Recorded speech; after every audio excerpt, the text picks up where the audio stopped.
sa aking YouTube channel, Basti Show. For today's video mga lalabs, magluluto tayo ng simpleng ulam lang. Ayan, nag-iisang isda lang siya lalabs kasi dalawa lang kaming kakain yan. Ayan, ang ating lulutuin today ay sinabawang lapu-lapu. So, ang ating ingredients ay kamatis, siling haba, sibuyas, patis, at saka ang ating pang-asim, at saka ating isdang lapu-lapu. Kaya tara na, samahan nyo ako magluto mga lalabs.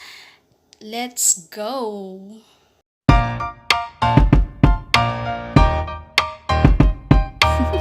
So, before tayo mga lalabs salang, ayan, lagyan ng ating kawali ng sabaw. So, kunting sabaw lang siya mga lalabs kasi nag-iisa lang naman siyang isda. So, ang ating kamatis palang lalabs, hindi pala namin hiniwa kasi sabi ng jowa ko is ganyan lang daw, himayin na lang daw yung kamatis, mas masarap daw yan. So, simpleng-simpleng ulam lang talaga siya mga lalabs bago pag kumulo na, ayan, okay na, may pang-ulam na kayo. So, ayan, ganyan lang ang ating kamatis mga lalabs. And then, ilagay lahat ang ating ingredients kanina para bumango ang ating sabaw at ang pangpalasa. And then, ilagay na natin ang ating siling haba. And then, ang ating kaninang sibuyas. So, ilagay na natin dyan bago isalang. And then, pag nagsalang na, ayan, hintayin lang natin pakukuluin ang ating sabaw. Ayan, nilagay na natin lahat ang ating ingredients. And then, before that pala, ayan, lagyan pala natin ng ating patis. Ayan, para lumasan na ang ating sabaw mga lalabs. And then, takpan na natin ito at pakukuluin. Pag once na kumulo na ang ating sabaw, ayan, buksan na natin ang ating takip. And then, tikman natin siya mga lalabs, no? Kasi ilagay na natin ang ating isda. So, before ilagay natin yung isda, tikman muna nyo mga lalabs.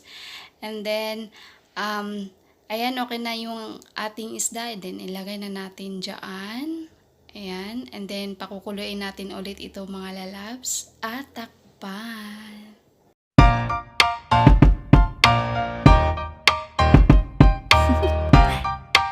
Do you wanna know? And then, pag kumulo ng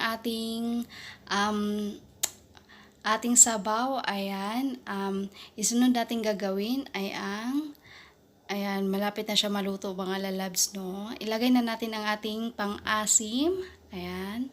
Lagay na natin ang ating pang-asim. Nakalimutan lang namin kasi mga lalabs. Pwede yan lagyan ng mga gulay-gulay, mga dahon-dahon. Nakalimutan namin bumili. Ayan. So, simple lang naman siyang ulam. Sinabawan lang naman siya pero pwede na yan sa atin. Depende sa inyo mga lalabs pero pwede siyang lagyan ng mga dahon-dahon, mga panggulay. Ayan, para mas healthy talaga. And then, kunting pakukuluin lang natin to siya mga lalabs. Ayan.